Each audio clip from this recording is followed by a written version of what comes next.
1월달 잘 지나고 2월달 맞이했습니다. 여러분, 2월달도 여러분에게 하나님의 복된 은혜의 역사들이 충만하게 되기를 바랍니다. 예수님께서 하나님과 재물을 겸하여 섬길 수는 없다, 이렇게 말씀을 했어요. 돈과 재물, 이게 결코 나쁜 것이 아니지요. 누가 어떻게 벌어서 어떻게 사용하느냐, 거기에 따라 돈은 선이 될 수도 있고 악이 될 수도 있습니다. 오늘은 헌금 생활에 대한 말씀을 전하게 되고, 이 말씀을 통해 나의 신앙생활 가운데서 헌금 생활이 결코 짐이 되는 게 아니고 기쁨이 되는 신앙으로 변화되어질 수 있기를 원합니다. 우리 신앙생활이 짐이 되면 안 되지요. 헌금도 마찬가지입니다. 우리 신앙생활 가운데 헌금은 항상 밀접한 관계를 갖고 있는데, 신앙생활과 헌금 생활이 짐이 되는 게 아니고 기쁨이 되는, 소망이 되는 이런 은혜로 여러분 가운데 채워지기를 주님의 이름으로 축원합니다. 스텔리라는 사람이 쓴 헌금의 기쁨, 이런 책이 있는데요. 스텔리는 어릴 때부터 훌륭한 부모 밑에서 신앙의 훈련을 잘 받으며 자라났습니다. 어릴 때부터 11조를 생활화했어요.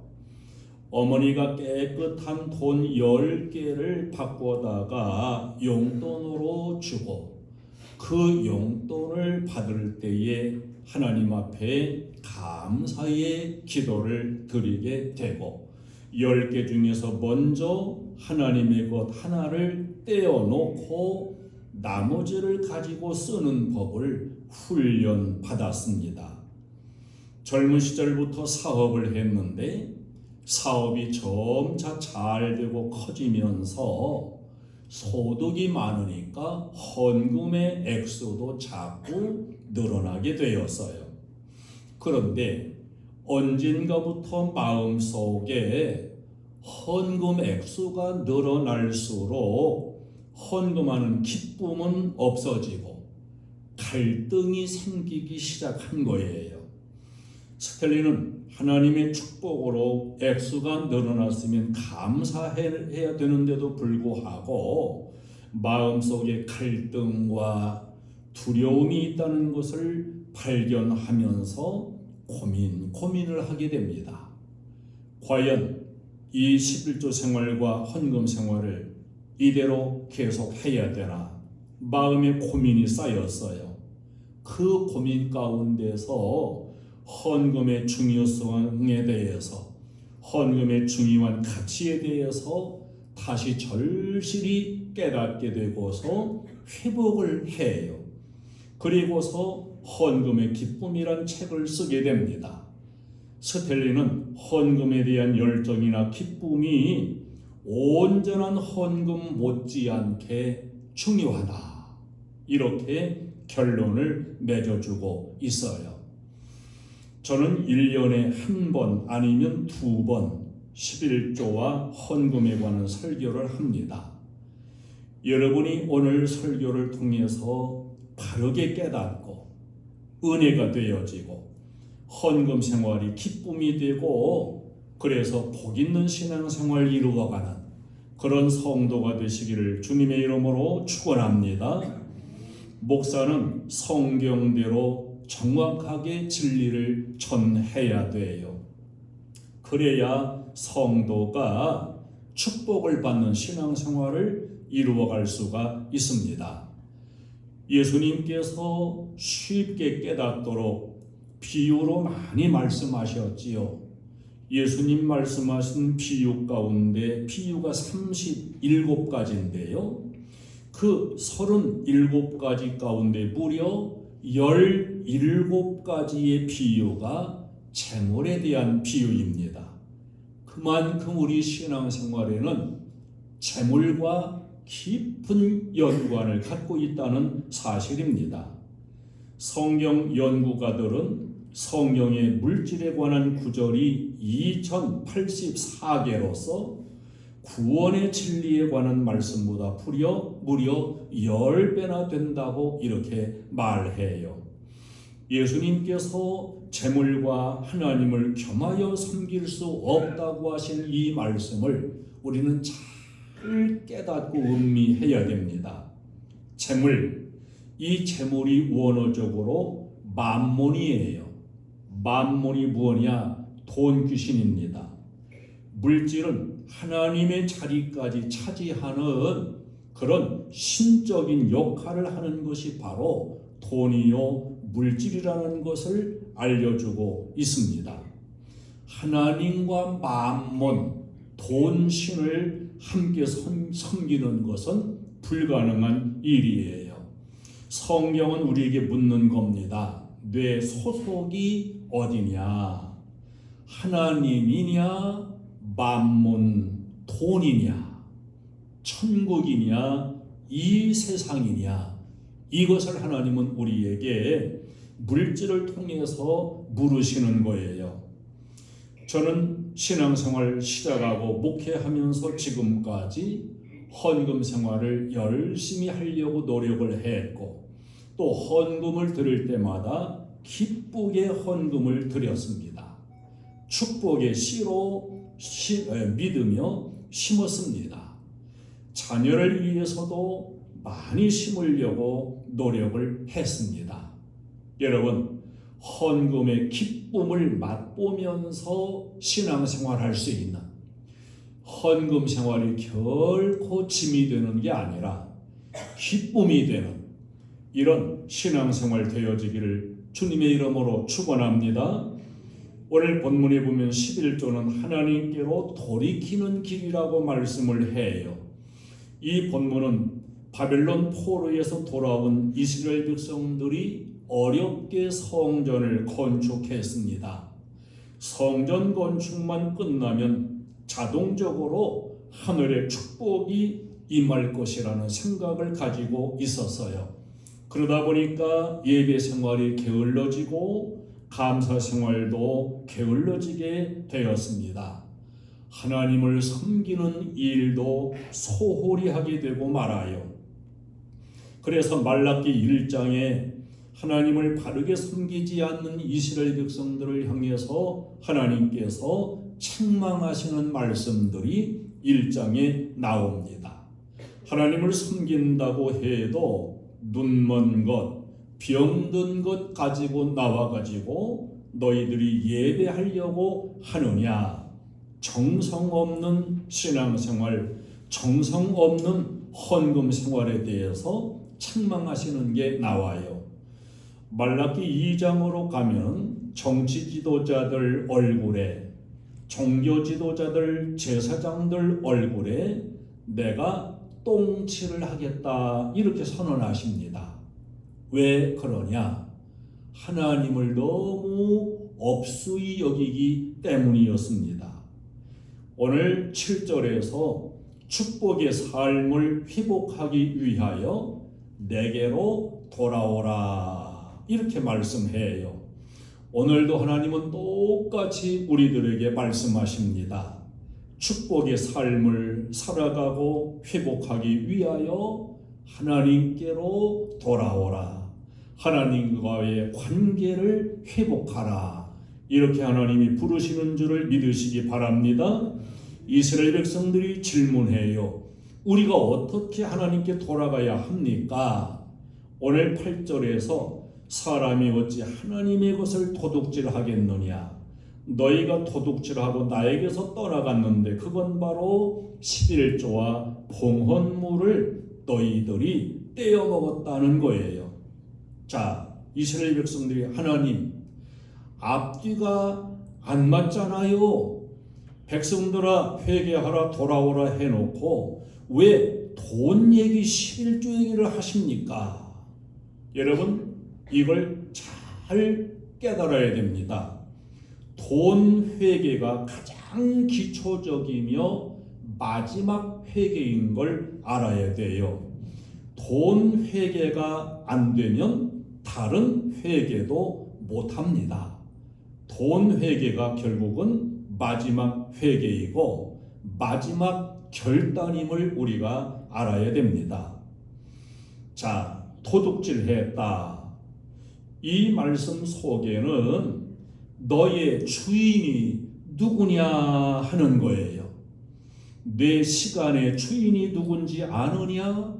내 직업, 내 사업, 생명의 주인이 누군지 아느냐? 그 주인이 바로 여호와 하나님이시다. 너희는 청지기이다. 이것을 말씀하는 거예요.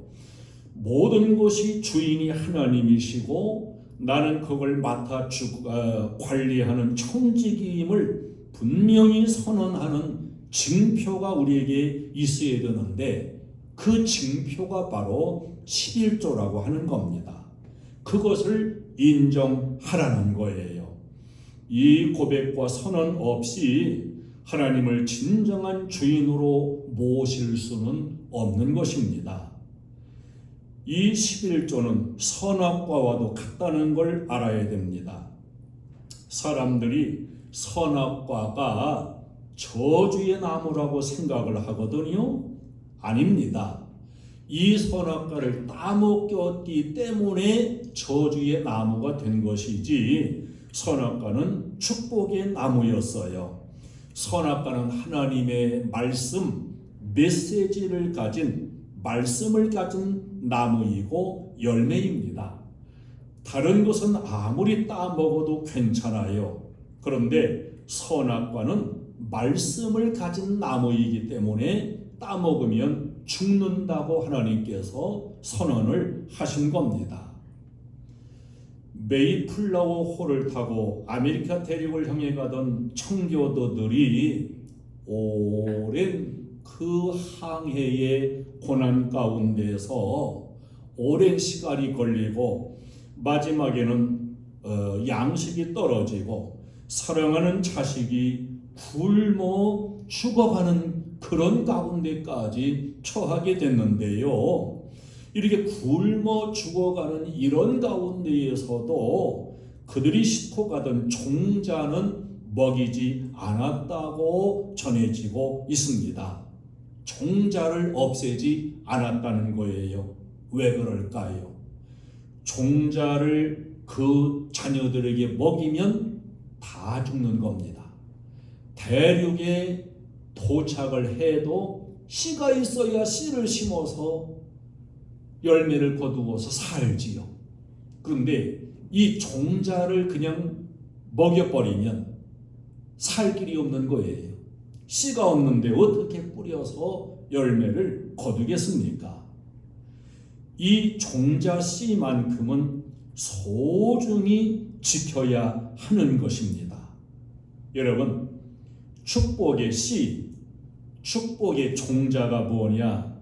그게 11조인 것을 알아야 됩니다. 선악과는 지키면 축복입니다. 생명입니다. 따먹으면 저주입니다. 죽음입니다. 오늘 우리들에게도 은혜의 선악과가 있음을 알아야 돼요. 십자가는 선악과입니다. 믿음으로 아멘하고 순종하고 받아들이면 구원의 은총을 입고 천국의 문이 열립니다. 그러나 이 선악과 같은 십자가의 진리를 믿지 아니하고 짓밟으면 그대로 저주요 멸망이요 지옥으로 떨어지고 맙니다. 이게 선악과예요. 11조도 선악과와 같은 축복의 종자요 씨입니다. 성경은 우리들에게 이 대표적인 성경의 모든 자잘한 것까지 다 기록한 게 아니에요. 성경 속에는 짧게 기록했을지라도 그 대표성을 지닌 그런 사건과 진리들이 있습니다. 11조가 종자와 같고 소중히 잘 지키면 우리가 쓰는 모든 물질들까지 거룩해지며 축복이 돼요. 이게 대표성의 원리를 갖고 있는데요. 로마서 5장 19절에 보면은 한 사람, 인류의 조상과 같은 한 사람 아담이 범죄함으로 모든 인류가 다 죄에 이르게 되었고, 둘째 아담과 같은 예수님 한 분이 하나님께 순종하고 십자가를 지고 속죄의 피를 흘림으로써 모든 죄인된 자가 의로워지고 구원에 이른다, 이렇게 증거하고 있습니다. 우리는 아담이 범죄하는 것 본 적도 없어요. 그러나 아담은 인류의 대표이기 때문에 우리에게 원죄가 내려옵니다. 예수님이 십자가에 달리시는 것 우리가 본 적 없어요. 그러나 예수님은 우리 모두를 대표하신 분으로서 하나님 앞에 속죄를 이루었어요. 그래서 예수님을 믿음으로 원죄로부터도 우리는 해방받고 사함받고 구원의 축복을 받게 되는 것입니다. 이것을 신학적으로 대표성의 원리, 이렇게 말하는 거예요. 대표성의 원리. 물질의 대표는 바로 11조입니다. 대표성의 원리의 진리를 우리가 잘 깨달을 필요가 있습니다.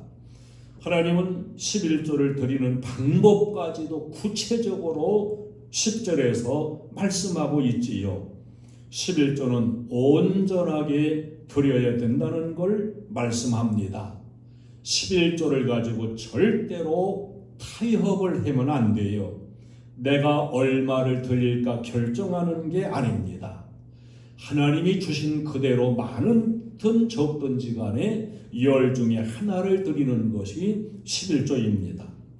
어떤 사람은 자기가 드릴 11조를 가지고 고아원에 기부도 하고 선교 헌금으로도 사용도 하고 구제하는 데도 쓰기도 하고 이런데 이건 바람직한 게 아니에요. 이것은 11조의 주인, 물질의 주인이 자기가 되고 마는 겁니다. 하나님의 것인데 자기가 자기 뜻대로 이렇게도 쓰고 저렇게도 쓰고 이게 안 되는 거지요. 엄격하게 말하면 11조는 헌금인 것보다는 하나님의 것을 마땅히 하나님께 돌려드리는 우리의 믿음의 고백이에요. 11조는 미루지 말고 모아서 드린다고 모아놓지 말고 그때 드려야 됩니다. 그 이유는 차차 마귀가 역사하기 때문이에요. 차차 드려야지. 그러면 꼭 차차 마귀가 그 돈 쓸 때를 만들어내요. 드릴 수 없도록 역사를 해요. 차차 마귀한테 붙잡히지 않도록 해야 됩니다. 11조를 드리며 신앙생활하는 사람들의 그 신앙의 감정을 보면은 11조를 결단할 때, 즉 처음 이렇게 드릴 때 아주 내 살을 도려내듯이 그렇게 아파서 놀랐다. 하나님께 믿음으로 마땅히 드릴 것인데도 불구하고 처음 드릴 때, 이게 처음 11조 뗄 때 참 어렵습니다. 그래서 처음 11조를 뗄 적에 살을 도려내는 것처럼 그렇게 아파서 놀랬다. 그런데 얼마 동안 믿음으로 했더니 이제 너무나도 기쁨으로 드릴 수 있는 그런 마음이 되어서 또 놀랐다. 10 중에 하나를 드리고 9을 가지고 살아가는데 10개를 가지고 살아도 모자란데 하나 띄어 바치고서 9개로 살면 어떻게 사나 그랬는데 9을 가지고 살아가는데도 지혜가 생겨서 오히려 살림이 풍성해지는 것에 놀랐다. 11조를 바치는 날이면 교회에 달려나가고 싶고 하나님 앞에 더 은혜가 되는 것을 보고 놀랐다. 내 삶이 기름진 삶으로 더 누려가게 되는 이런 풍요로운 나의 삶의 모습을 보고 깜짝 놀랐다. 이런 그 11조 생활의 순응한 사람들의 그 감정들을 우리가 알 수 있습니다. 여러분, 우리의 신앙엔 체험이 필요하지요. 우리는 하나님의 살아계심을 믿어야 됩니다. 그리고 그 하나님이 약속을 하신 대로 지키시는 신실한 분이심을 믿어야 됩니다. 그래서 11조는 믿음으로 하는 것이에요. 믿음이 없이는 절대로 11조를 뗄 수가 없고 드릴 수가 없습니다. 여러분이 믿음의 은사를 받고 기꺼이 11조를 하나님의 것으로 인정하고 하나님께 기쁨으로 드릴 수 있는 이런 믿음이 되어지기를 저는 원해요. 할렐루야. 하나님은 11조 드리는 자에게 축복도 분명하게 약속하고 있습니다. 온전한 11조를 드려 주님 집에 양식이 있게 하면은 첫째로 하늘문을 열어주신다, 이렇게 말씀해요.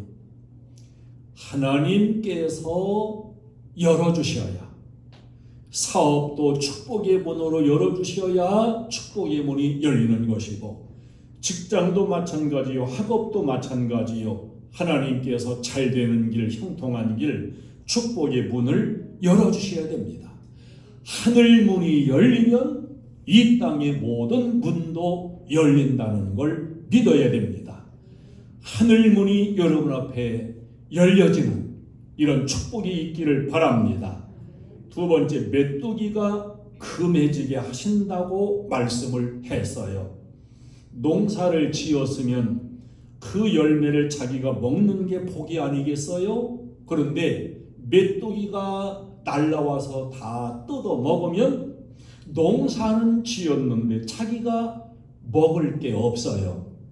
사업을 열심히 했는데 회사에 어느 부분에 메뚜기가 생겨가지고 자꾸 갉아먹는 거예요. 그래서 이 사업이 잘 되는 것 같은데 남는 게 없어요.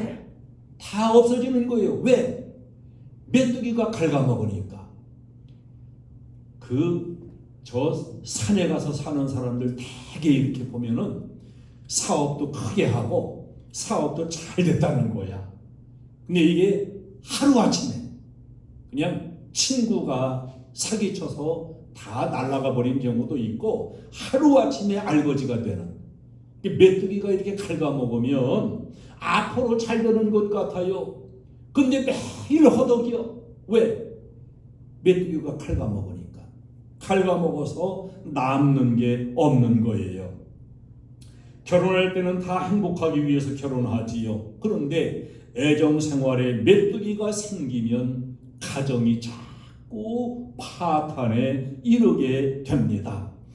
어떤 사람은 건강에 메뚜기가 생겨가지고 자꾸 이 질병이 메뚜기가 와서 긁어먹으니까 건강하고 싶지만 병들을 이유도 없는 것 같은데 자꾸 건강 질병에 메뚜기가 몸속에 파고 들어와 자꾸 파먹으니까 건강을 모르고 항상 질병으로 고생하는 이런 경우들도 생기는 것입니다. 11조를 온전하게 드리면 인생의 메뚜기가 파먹지 못하게 하나님께서 이 메뚜기를 금해 주신다 그랬어요. 여러분, 수고한 것이 어디론가 메뚜기가 파먹어서 빠져나가는 이런 불행이 여러분에게는 없기를 바랍니다. 세 번째, 열매가 귀한 전에 떨어지지 않게 해주신다고 약속을 하고 계십니다. 농사를 지으면 메뚜기가 갉아먹어도 끝이지만 농사 지어가지고 귀한 전에, 즉 추수하기 전에 이게 그냥 떨어져 버리면 끝장납니다. 아무것도 거둘 게 없습니다. 성경은 인간의 수명이 70이요 80이라 이렇게 시편 91편에서 말씀해요. 그런데 귀한 전에 떨어지게 되면은 인생의 수명을 다하지 못하고 그 전에 떨어지는 이런 경우들이 생겨납니다. 학교에 입학했으면 졸업까지 잘 마치는 것이 그것이 복이요. 결혼생활 했으면 100년 해로 하는 것이 복이요. 임신한 여자는 그 임신된 생명이 도중에 떨어지지 아니하고 마지막 순산하기까지 지켜지는 게 복이고, 사업을 시작했으면 사업이 번성하고 창대한 것이 그것이 복입니다. 하나님은 이렇게 열매가 기한 전에 떨어지지 않도록 복을 주신다고 약속하고 계십니다. 그 약속을 믿는 우리 모두가 되어지기를 축원합니다. 세계적으로 부호로 알려진 록펠러가 있어요. 이 록펠러에게도 위기의 순간이 왔습니다. 인생살이 위기 없는 사람이 어디 있겠습니까? 친구의 권유로서 광산업을 시작을 했는데 그만 사기를 당하여 원금을 다 날려버리고 말았어요. 광부들이 폭도로 변해가지고 밀린 임금 내놓으라고 야단 법석을 칩니다. 빚 독촉에 시달리던 록펠러는 너무도 괴롭고 모든 사업을 다 접어버리고 싶었고 심지어는 생명까지 포기할까, 이렇게 마지막 위기 순간까지 다다르게 되었습니다. 록펠러는 기업을 처음 시작할 때부터 철저하게 11조 생활을 해왔던 사람이에요. 그래서 황량한 폐광된 그런 광산 굴에 엎드려 가지고 기도를 했습니다. 하나님, 저는 하나님의 말씀은 1.1획도 틀림이 없음을 믿습니다. 저는 지금까지 온전한 11조를 드려왔습니다. 그런데 왜 이런 시련을 저에게 주십니까? 하나님이 살아계심을 보여주시옵소서. 록펠러는 통곡을 하면서 엎드려 기도했어요. 그때에 마음속 깊은 곳으로부터 분명하게 들려오는 음성이 있었습니다. 때가 되면 열매를 거두리라. 나를 믿었으면 계속 팔아. 더 깊이 팔아. 분명한 음성이 들려왔어요. 록펠러는 이 말씀을 믿고서 그 폐광같이 되어진 광산을 계속 파내려갔습니다. 더 깊이 파고 더 깊이 파고 끊임없이 파내려갔어요. 여러 사람들이 록펠러를 향해서 저 사람 제정신이 아니라고, 저 사람 지금 정신이 돌았다고 수군수군 거렸습니다. 그러나 록펠러는 확신을 가지고서 계속 광산을 파내려갔는데 광산에서 황금이 나오는 대신에 검은 물이 터져 솟구쳐 올라오기 시작을 했습니다. 석유였어요. 그래서 록펠러는 일약 유전을 발견해가지고 거부가 되고 석유 왕이 되는 축복을 받았습니다. 이 록펠러가 유명한 말을 해서요. 하나님을 섬기는 11조는 위기의 순간에 더 정직하게 하는 것이다. 석유왕 록펠러의 유명한 말입니다. 인생도 신앙생활도 심는 대로 거둔다고 성경은 우리에게 말씀합니다. 여러분, 믿음으로 심었나요? 반드시 거두게 될 것입니다. 끝까지 기쁨으로 심고 섬길 수 있는 이 믿음을 지켜갈 수 있기를 주님의 이름으로 축원합니다. 온전한 11조 생활, 온전한 헌금 생활, 우리가 조금도 하나님 축복을 의심하지 않고 하나님의 축복을 확신하면서 힘이 아니라 기쁨으로 헌금 생활하며 보람스럽게 살아가는 이런 믿음이 되시기를 주님의 이름으로 축원합니다. 찬송을 드리겠습니다.